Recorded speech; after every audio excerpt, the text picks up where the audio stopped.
নমস্কার দর্শক, আমি অরবিন্দ আর আপনারা দেখছেন সঙ্গে অরবিন্দ ইউটিউব চ্যানেল। আজকে আপনারা জানেন কলকাতা হাইকোর্টের মাননীয় বিচারপতি রাজাশেখর মান্থার এজলাসে প্রাইমারি যে 2014 যে টেট তাকে ঘিরে যে নিয়োগগুলো হয়েছে এবং নিয়োগের যে দুর্নীতি হয়েছে সেই দুর্নীতি সংক্রান্ত মামলা, সেই মামলাটা উঠেছিল এই বিচারপতি রাজাশেখর মান্থার এজলাসে।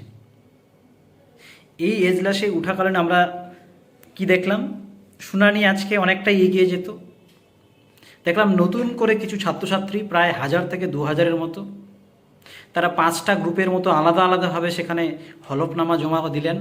জমা দিয়ে আদালতকে জানালেন যে আমরাও এই মামলার সঙ্গী হতে চাই, আমরাও এই মামলায় সামিল হতে চাই, কারণ আমাদেরও এখানে কিছু বলার আছে।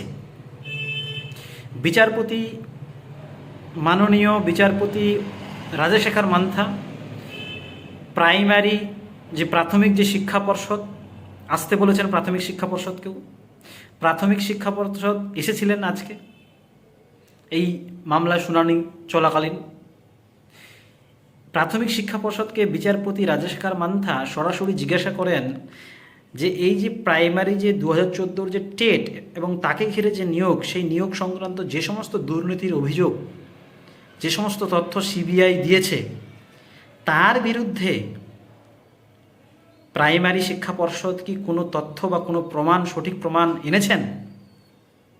আজকে কিন্তু দর্শক, প্রাইমারি শিক্ষা পর্ষদ কোনো রকম সঠিক প্রমাণ দেখাতে পারে নাই।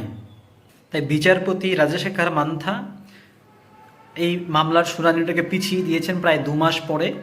56 দিন পরে এই মামলার শুনানি আবার হবে এবং প্রাইমারি শিক্ষা বোর্ডকে, শিক্ষা পর্ষদকে বলেছেন যে যে সমস্ত তথ্য দরকার সঠিক প্রমাণসহ তথ্য রেডি রাখবেন, যাতে করে ওই দিন কোর্টের সামনে প্লেস করতে পারেন। কিন্তু সমস্যাটা ওখানেই দর্শক।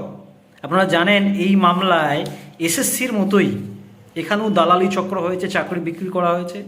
এসএসসির মতোই এখানেও কি করা হয়েছে, এখানেও দর্শক নকল ওয়েবসাইট তৈরি করা হয়েছে, ফেক ওয়েবসাইট। তারপর ইন্টারভিউ নেওয়া হয়েছে, ইন্টারভিউ নেওয়ার পরে অতিরিক্ত শূন্য পদ, এক্সট্রা ভ্যাকেন্সি যতগুলো না ছিল তারপরেও এক্সট্রাভাবে প্রায় 1002 জন ক্যান্ডিডেটকে নেওয়া হয়েছে, ভাবতে পারেন। তারপর আবার কিছু কিছু নাম্বার বিকৃতি হয়েছে, মানে 2 যে পেয়েছে তার হয়ে গেছে 4। যে পরীক্ষা দেয়নি, এই প্রাইমারি টেট 2014-তে যে বসেইনি, সে আবার চাকরি পেয়ে গেছে। ভাবুন দর্শক আপনারা। আবার ওএমআর সিট নেই, প্রাথমিক শিক্ষা পর্ষদ জানিয়ে দিয়েছে যে ওএমআর সিট নষ্ট হয়ে গেছে। আচ্ছা, ওএমআর সিট যদি নষ্ট হয়ে যায় তারপর আর যোগ্য অযোগ্যদের মধ্যে যাচাই করার মতো খুব একটা আমার মনে হয় না যে আর জায়গা থাকে আলাদা করার।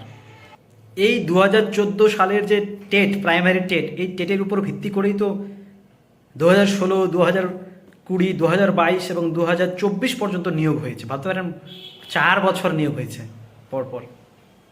24 সাল পর্যন্ত নিয়োগ হয়েছে এই 2014 সালের টেটের উপর ভিত্তি করে। তাহলে সেইখানে যদি দেখা যায়, যদি ওএমআর সিট ঠিকঠাক না দিতে পারে, ওএমআর সিট বলেই দিয়েছে প্রাইমারি শিক্ষা পর্ষদ যে ওএমআর সিট নষ্ট করে ফেলা হয়েছে, তারপর নাম্বার যেভাবে বিকৃতি হয়েছে, তারপর যেভাবে 2 থেকে 4 হয়ে গেছে, যারা পরীক্ষায় বসেনি তারাও কি করে চাকরিটা পেল, এইসব সঠিক তথ্য প্রমাণ যদি না দিতে পারে প্রাথমিক শিক্ষা পর্ষদ, তাহলে কিন্তু বোঝাই যাচ্ছে প্রায় 70,000-এর চাকরি কিন্তু প্রশ্নের মুখে যখন তখন বাতিল হয়ে যেতে পারে। তখন হয়তো আমাদের মাননীয় হয়তো বলবেন যে চাকরি খেকো আদালত, এসএসসির চাকরি খায় আবার প্রাইমারির চাকরি খাচ্ছে। এখন দেখার 56 দিন পরে প্রাইমারি শিক্ষা পর্ষদ বা প্রাথমিক শিক্ষা পর্ষদ কি সঠিক প্রমাণ বা কি তথ্য প্লেস করে আদালতের সামনে, বিচারপতি রাজাশেখর মান্থের সামনে। আমরা 56 দিন পরে যে শুনানি হবে সেটাতেই স্পষ্টভাবে জানতে পারবো। কিন্তু যা মনে হচ্ছে বিচারপতির কথাবার্তা শুনে এবং এই মামলাটার আশপাশ যদি আমরা একটু দেখি, খোঁজ খবর নেই, কিন্তু মনে হচ্ছে এই মামলাতেও মনে হয় যাবে সবার চাকরি। আশা করবো যেন যোগ্য যারা, তাদের চাকরি যেন না যায়।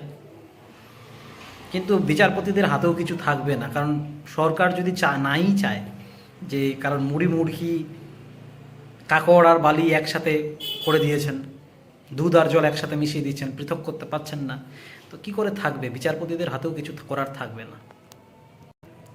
আর আপনাদেরকে এর আগে তো দেখালামই যে এই মামলারই মূল যে আইনজীবী মামলাকারীদের মধ্যে বিকাশ রঞ্জন ভট্টাচার্য, তার বিরুদ্ধে বিক্ষোভ হলো হাইকোর্ট চত্বরে। কি আপনি নাকি চাকরি খাচ্ছেন? চাকরি চোরেরাই বলছে চাকরি খাচ্ছেন, চুরি করে টাকা দিয়ে চাকরি পেয়েছে, এবার তারা গিয়ে বলছেন আপনি চাকরি খাচ্ছেন। সত্যি মেধার ভিত্তিতে চাকরি পেলে বিকাশ রঞ্জন ভট্টাচার্য চাকরি খায়নি এটা বুঝতে সময় লাগবে না।